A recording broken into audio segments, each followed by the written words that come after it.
Сәлеметсіздер ме, құрметті көрермендер. Бүгін біз кезекті көркем жазу сабағының 4-ші бөлімін бастаймыз.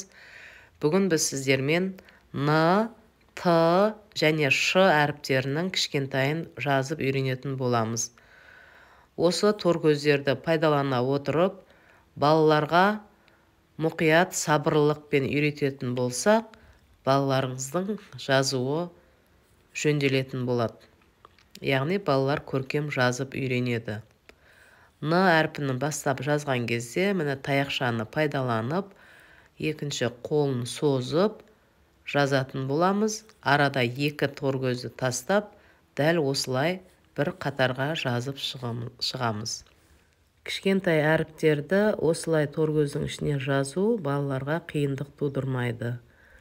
Осы бір қатар Н әрпін жазып шығамыздағыны келесі жолға Т әрпін жазатын боламыз. Т әрпінің де кішкентайын жазу балаларға қиындық тудырмайды. Таяқшаны жазып аламыз, жоғарыдан төмен қарай, одан кейін мынау екі ирек сызықты пайдаланып, қолын созып жазатын боламыз. Міне, бұл жерде балалар торкөздерді пайдаланып жазатын болса, көркем жазудың барлық ережелері сақталады. Біз қазір тек кішкентай әріптерді жазып бастап жатырмыз. Бұдан былай кішкентай әріптердің барлығын жазып болғаннан кейін үлкен бас әріптерге көшетін боламыз. Сабағымыздың соңында сөздерді жазып бастаймыз. Яғни бір-бірімен сөздерді байланыстырып. Ал енді келесі мына Ш әрпін жазып жатырмын.